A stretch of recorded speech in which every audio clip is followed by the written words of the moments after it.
welcome back to my channel. So about, I would say 2 weeks ago now, I did a poll on my YouTube channel. I've never done that before, but I figured I'm a little stumped. I don't know which video to do next, so I thought I'd ask you guys, and you guys voted by a slim margin, only by 1%, that you wanted to see a 10 Disney facts about me video.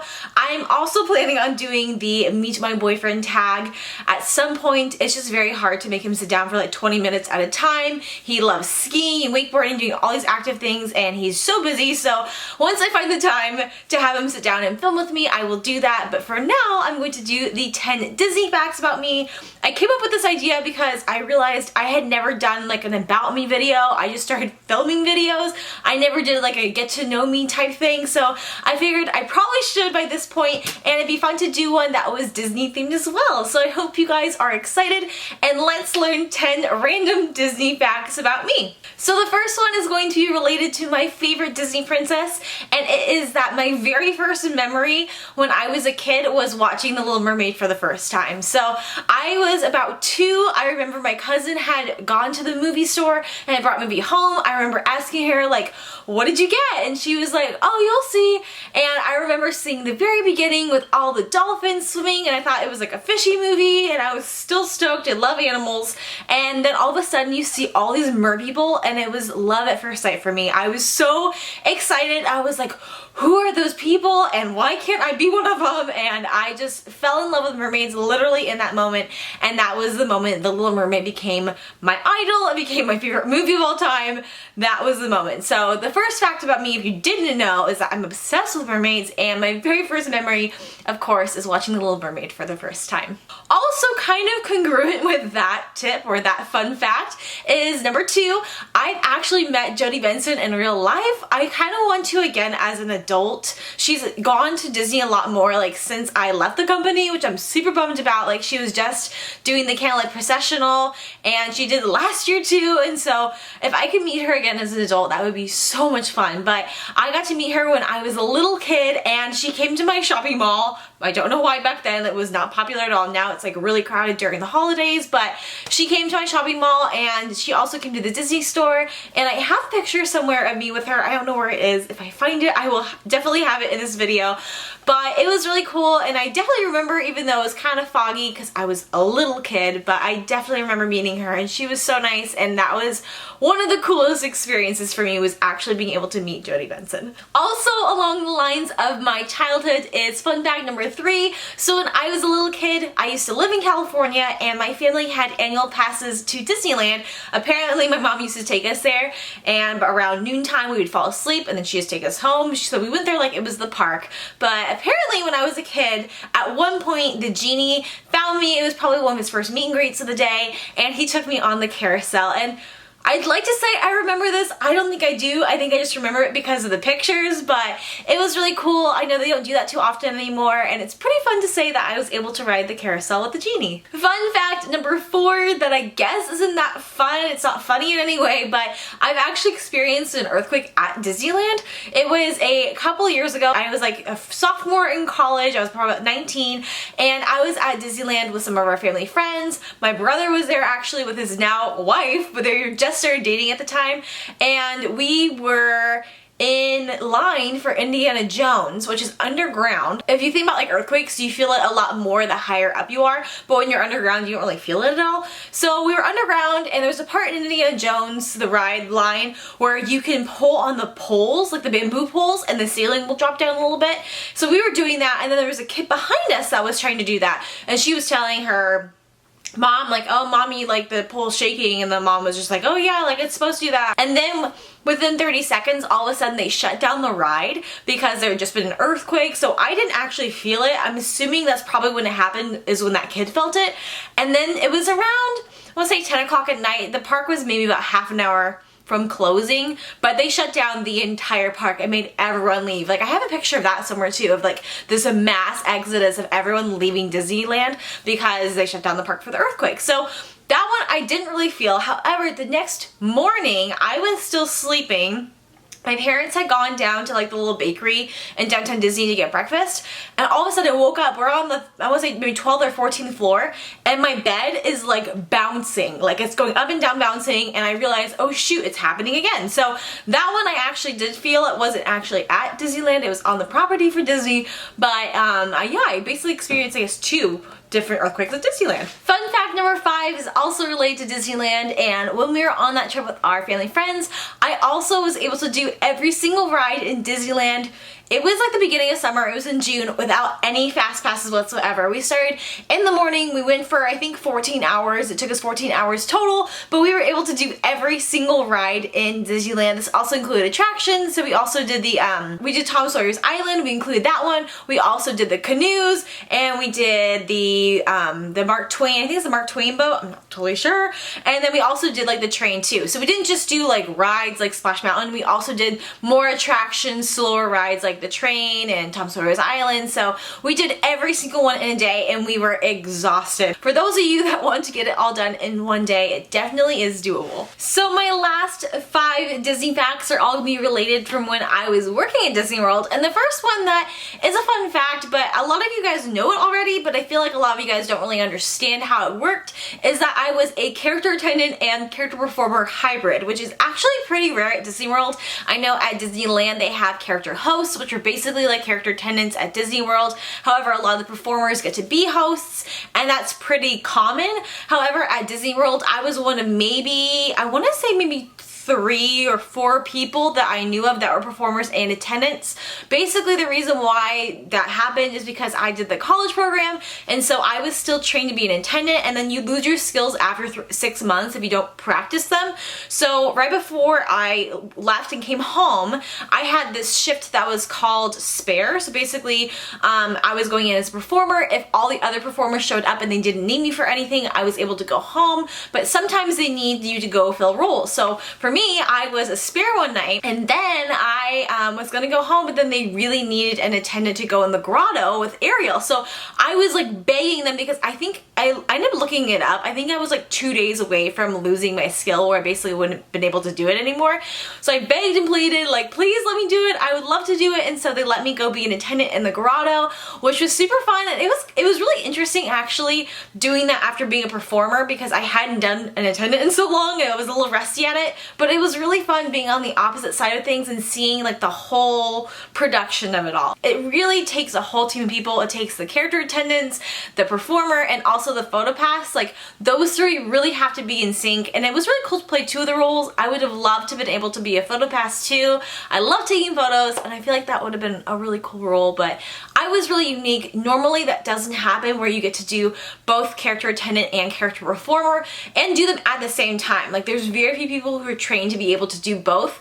And even as a performer, I wasn't allowed to pick up attendant shifts. I could only be an attendant if for whatever reason someone called out that day or they really needed someone to go in. That was the only time I could go in, but I was able to do that a couple more times before I left to come back to Seattle. So another fun fact that I know that I definitely have not talked on here about at all is that I almost had another role as a performer. So I don't know if a lot of you guys know this either, but character performers can't go to auditions anymore. Once they have the job, they can't go to audition because they already have the job, but they have this thing called a type out, where basically they can go to that and the casting directors can look at them and see if there's any other role opportunities they could possibly get as a performer. So I went to one of those, and they did see me potentially in another role. Unfortunately, I didn't get it. I got a really nice email saying, hey, you're great, but at this time, like, we don't see it as a huge fit. So I didn't get it. I think if I had gotten it, I probably would have stayed there longer, because it was right about as I was going to leave, and I was still like on the fence about it, but I'm kind of glad I didn't get it, because that definitely helped me make my decision a little bit easier moving back to Washington. But all I will say about it is that she's wonderful. I would have loved to hang out with her, and she loves chocolate, and she's kind of awkward. I feel like I'm awkward sometimes. I feel like it would have been really fun, but I'm so glad the way my Disney story turned out, and obviously I wouldn't have it any other way. My next fun fact that I know that I've definitely mentioned this before, but I feel like it's worth mentioning again, is that I went to 4 auditions. I guess if you want to include the type out that I just mentioned, it was 5, but I went to 4 auditions total before getting my job. So I feel like this is pretty important, especially for those of you that feel like if you don't get it after the first try, there's no point in going back. Like, I totally get what that feels like. It was really hard for me because I made it through what I thought were all the rounds the very first time, and to still get that email saying like, sorry, it's not a good fit, like, it was obviously, my first thought was it was something I did wrong, I could have done this better, and it was really hard because, like, I don't know, rejection's hard for anyone, but I think it's good to get rejected in life, especially. I feel like it really builds your character, and obviously I wouldn't have it any other way. I'm glad the way it worked out, but I think it's good to know that I didn't get it on my first try. I had friends that took them dozens of times going to the auditions before they finally got it. I had another friend who tried for years to get it, and she was going to her like very last audition. She told herself it was her last one. She was 27, and then she got it. Like, she finally got it, and she's loving it. She's still working for Disney. So I mean, you could get it on your first try. I feel like it's not very common, and so if you don't get it on your first try, don't worry about it. I would say keep going, especially if it's a passion of yours.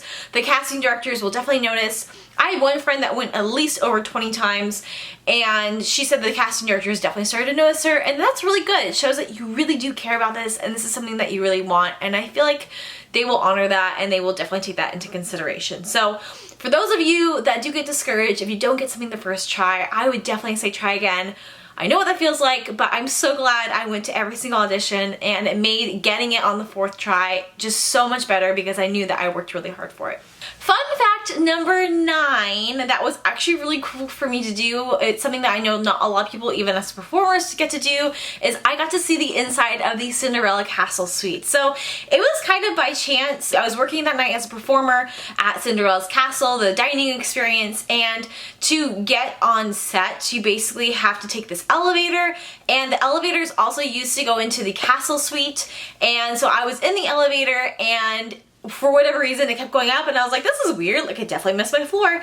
And you cannot get to the castle suite unless you have a key. Like, someone has to like either call it up, or you have to be with a VIP tour guide that has a key to access the elevator. So you can't just like, oh, I want to go see the castle today. But for whatever reason it started going up, and I got super excited because I knew that that's where the castle suite was, and you can't get up there. So I got up there, and there was a tour guide with a bunch of girls my age, and so the tour guide was like, oh, do you want to take a look around? And I was like, yeah, of course. It was really fun being able to walk around. It's actually really, really small. I mean, duh, like you look at it and you see there's not a lot of space, but still you see pictures, you're like, I bet it's huge. Like, they do a really good job with their photography and making it look way bigger than it is. But basically you walk in, the bedroom's like right there. You literally just walk in and there's the bedroom, and then on the left is a little like sitting area, and then in the back they have this beautiful bathroom area. It's like mosaic tiles. I feel like I think the tub was like mosaic too, but it was pretty small, but it was still so beautiful, and it was so cool to do because I know like not a lot of times people get to do that, and it was just really good timing for me, and that is probably one of the most memorable experiences that I had at Disney. And yeah, it was a really cool experience. And my very last fun fact is that I got to spend my 23rd birthday with my favorite princess under the sea in the grotto. So that was probably the most memorable birthday for me. I don't know about you, but I feel like every little kid like wants to do that like on their birthday. Like, I know for me, like being obsessed with mermaids, it came full circle. Being able to spend my birthday with her was just so unbelievably magical. I definitely cried a little bit here and there when there weren't people in the room, but it was so cool, and I just feel like the magic of Disney really does exist. It sounds cheesy, but they're just so cool to see. This little kid whose first memory was watching that movie, and then being 23 and being able to spend my birthday with her was like literally a dream come true, and I couldn't buy that. I mean, there's nothing that could ever replace that, and that was probably my favorite birthday. I also in the morning treated myself to SeaWorld, and I didn't have anyone to spend it with because all my friends, we have different schedules, so I couldn't really hang out with anyone that day. So what I did was I went to Paradise Cove and I swam with dolphins. And it was just me by myself, but then I got more photo opportunities because I was with myself, and honestly, it was so relaxing. I know I talked in my last video about being an introvert and finding different ways for me that like give me energy is like being alone, and like it was so nice being able to go and like they had like these little like morning cocktail drinks and like lay in a hammock, and there was peaceful music, and there was a beach, and I got to go swimming with stingrays, and I got to go obviously swimming with dolphins, and it was just so much fun. I had a great time. So I did that in the morning. I went to Magic Kingdom to get my little birthday button, and then I got to hang out with Ariel in the evening. So it was a really magical day. I honestly don't think any birthday will really top that one. I definitely peaked, but it was really cool, and that is probably my favorite Disney memory, is being able to spend my birthday with Ariel. So those are my 10 Disney facts. I feel like I have a lot more, but those ones were all my favorite, and I definitely didn't want this video to be too long. So I hope you guys learned something new about me. Some of those things I've definitely talked about before in previous videos,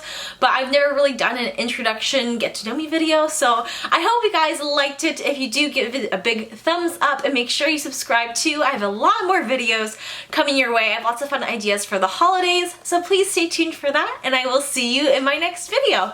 Bye!